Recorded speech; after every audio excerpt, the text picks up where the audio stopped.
in the Kampala metropolitan area that covers Kampala, Mukono, and Wakiso districts. No other elements such as the reservists, the GISOs, etc. have been enlisted in this important national task. Those being tempted to do so must stop forthwith before they are arrested. Security forces on duty have been briefed not to enter people's homes and compounds, purporting to be enforcing the curfew. Enforcement is only limited to restriction of movement beyond home during curfew time, which is between 7 p.m. and 6:30 a.m. We also wish to warn some sections of the public against attacking security forces on duty. This is extremely serious. There have been reports of some indisciplined people pelting stones at forces on patrol. There have been reported incidents in Busia municipality as well as Moroto town. This must also stop, and anyone doing it will be promptly apprehended. Once again, this is to remind you, our dear Ugandans, that this pandemic poses an existential threat. Therefore, there is no alternative to total compliance with all directives and guidance from government. Stay home and stay safe. You want it in Uganda? Yes. Before I leave the podium? Yes. Okay.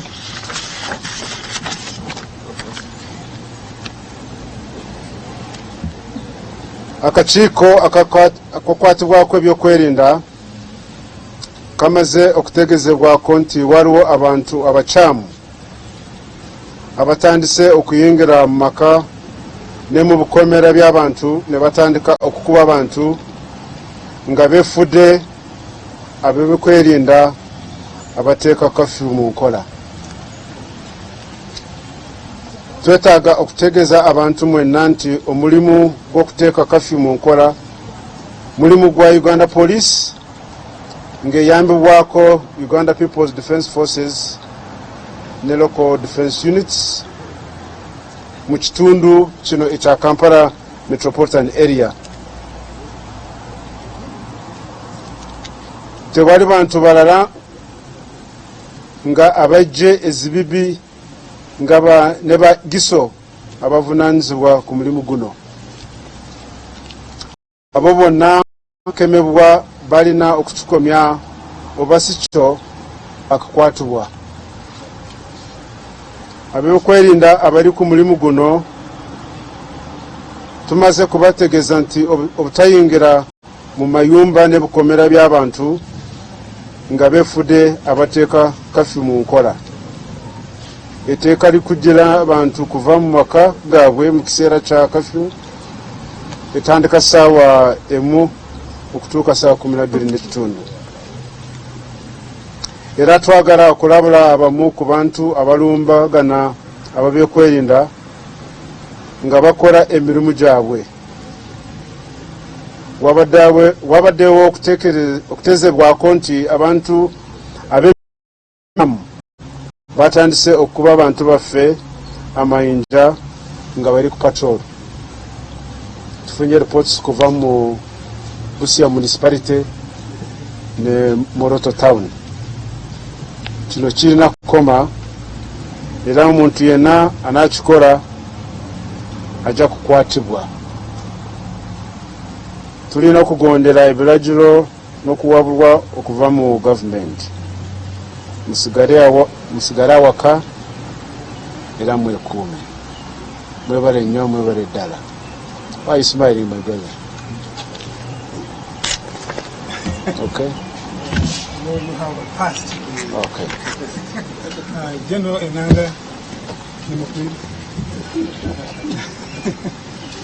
Why are you like this?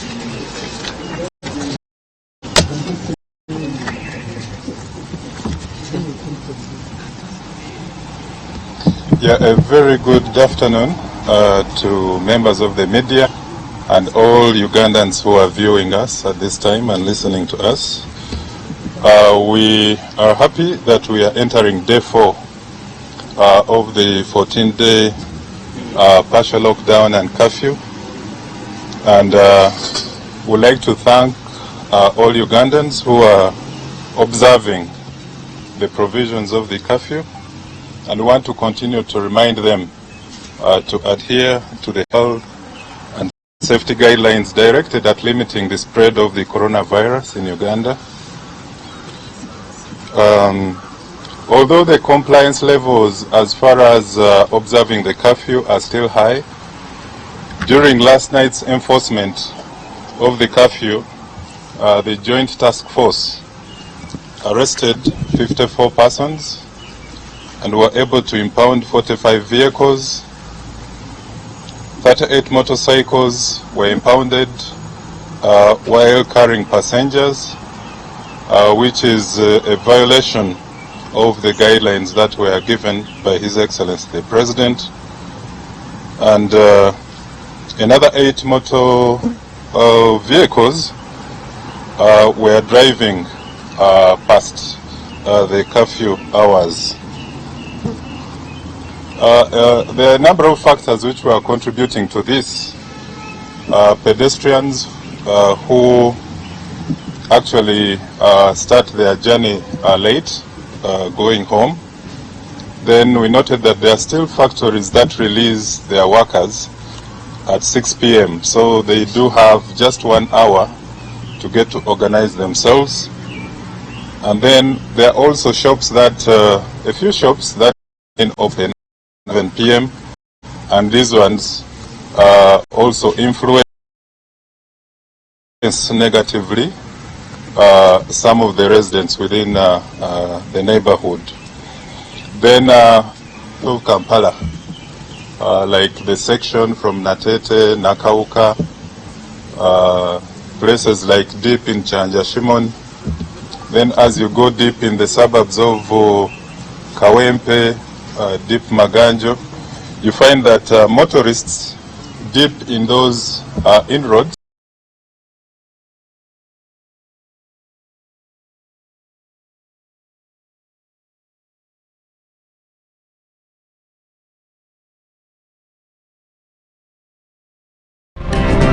happening now. Sound system. Tutaataganya mu mpeereza yaffe okukutuusaako ebyakagwawo.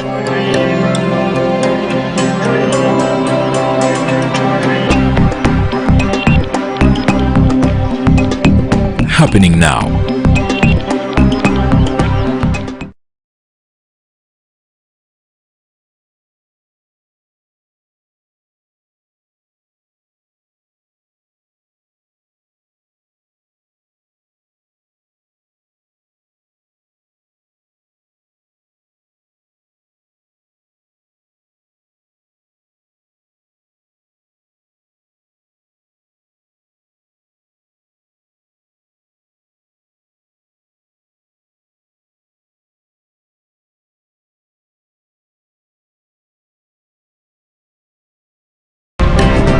Happening.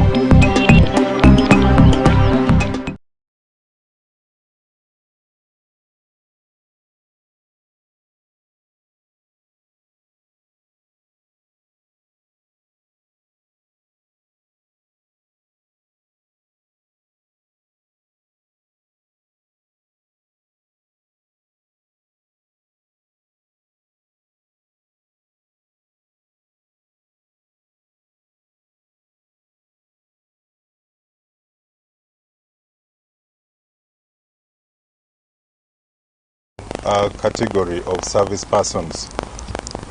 Now, such people find themselves putting not only themselves at risk, but also their loved ones when they get to go back home. This disease is still existent in our community. You, a person who is using a boda or coming to work like we are working here today, you still have the chance of carrying that disease and going back with it at home. Now, we want to caution the public. Like yesterday, we got a concern from a home where there were persons dressed in fumigation clothing. They had masks and pumps and were purporting to be employees or staff from the Ministry of Health who were sent to sanitize people's homes in relation to fighting this virus. So one of the homes fell victim to this kind of fraud, and this again calls for vigilance. Please don't just entertain anybody. You need to be as vigilant. Please do enough due diligence. We know there are people who are going to come claiming they are utility workers, probably from Umeme, from National Water and Sewerage Corporation, probably from KCCA, but you need to double check.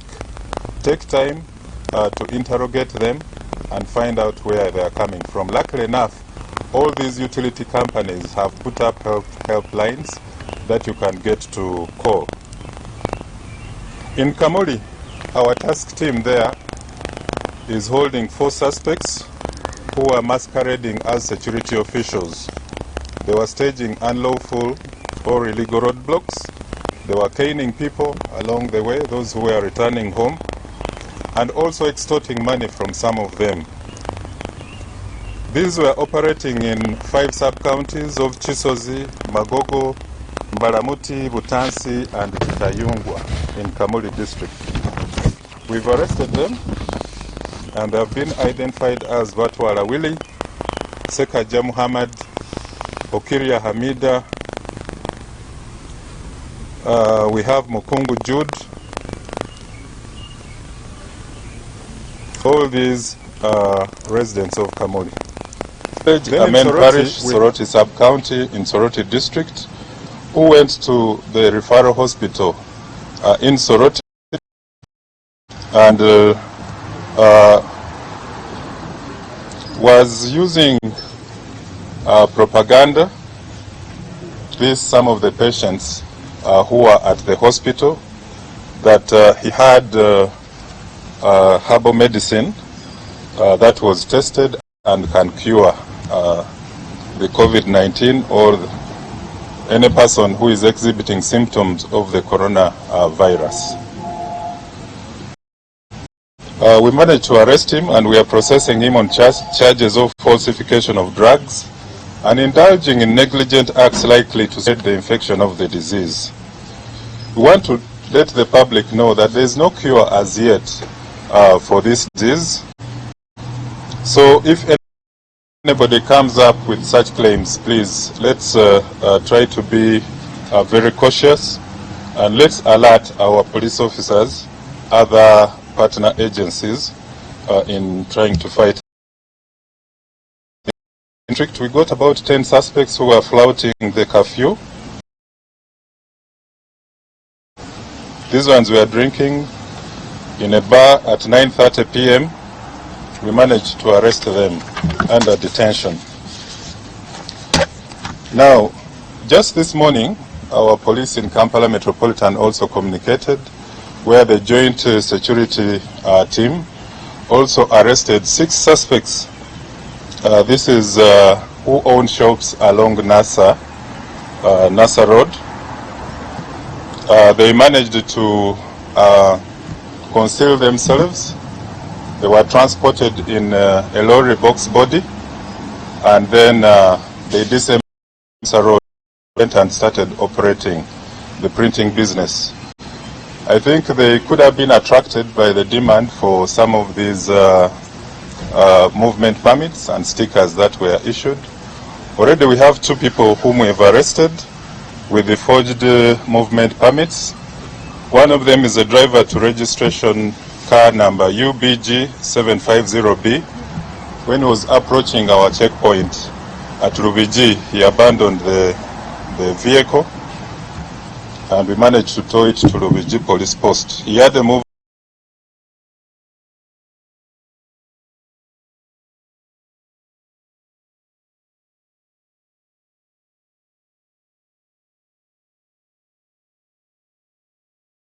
to tow it to Ruviji police post. He had a movement permit forged as a medical worker. Then the other one was of a response team, somebody forging that permit of being a response person. Those operating along the Nasa Road fall under the non-essential services because they are basically involved in non-food items, things to do with stationery and so on. So we are requesting them, let they exhibit the patience they have done so far. We have a few days, about 10 days, and I believe we shall be able to complete them. So we are looking for the owner of the lorry box body who transported these people, and we are going to charge him for flouting some of these guidelines, and want to warn those who continue to do this. Among us, those who were arrested, we have Achileo Yusuf, Chizito Pascal, Jamgisha William, Matovo Alex, Engem William, and Kagoro Medi. These ones are to be charged with disobedience of lawful orders and indulging in negligent acts intended to spread the virus.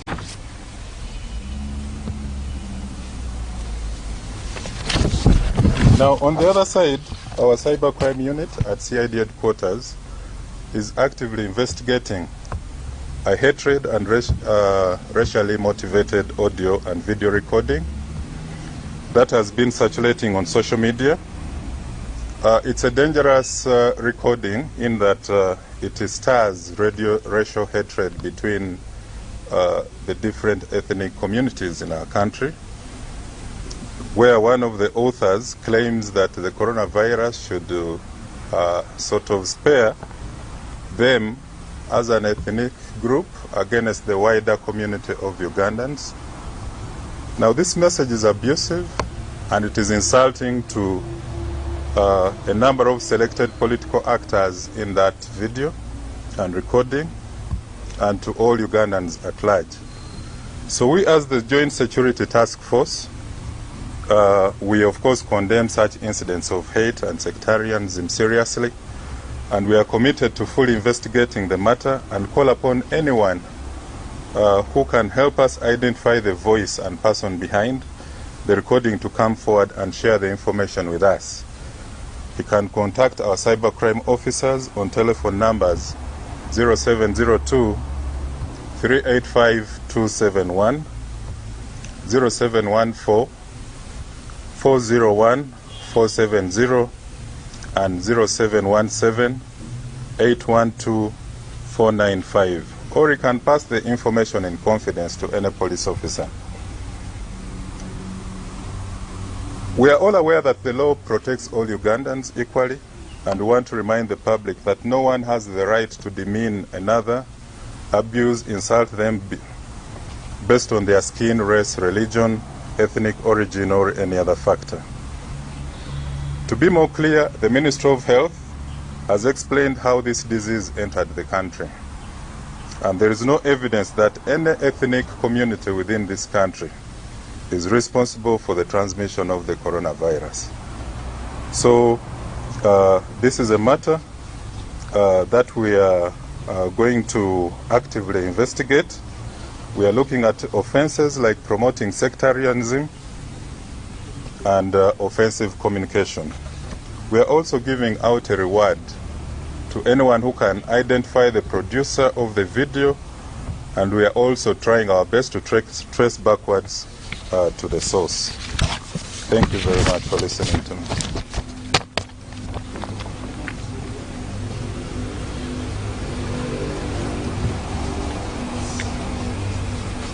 Fellow Ugandans, I have two things to mention.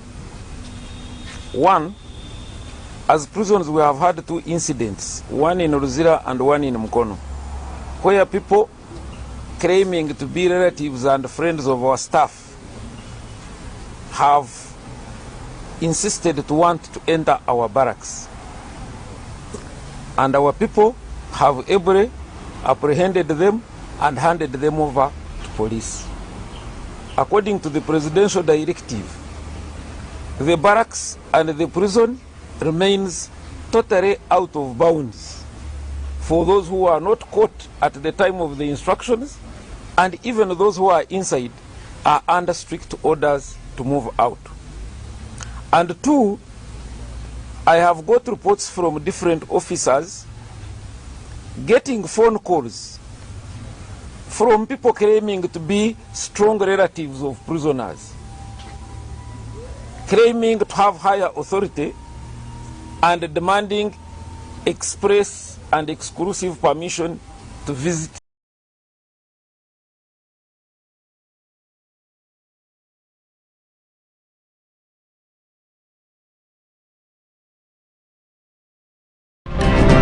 Happening now.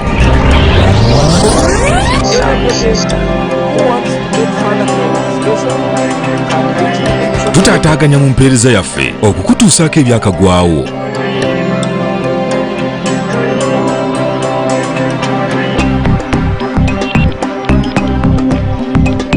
Happening now.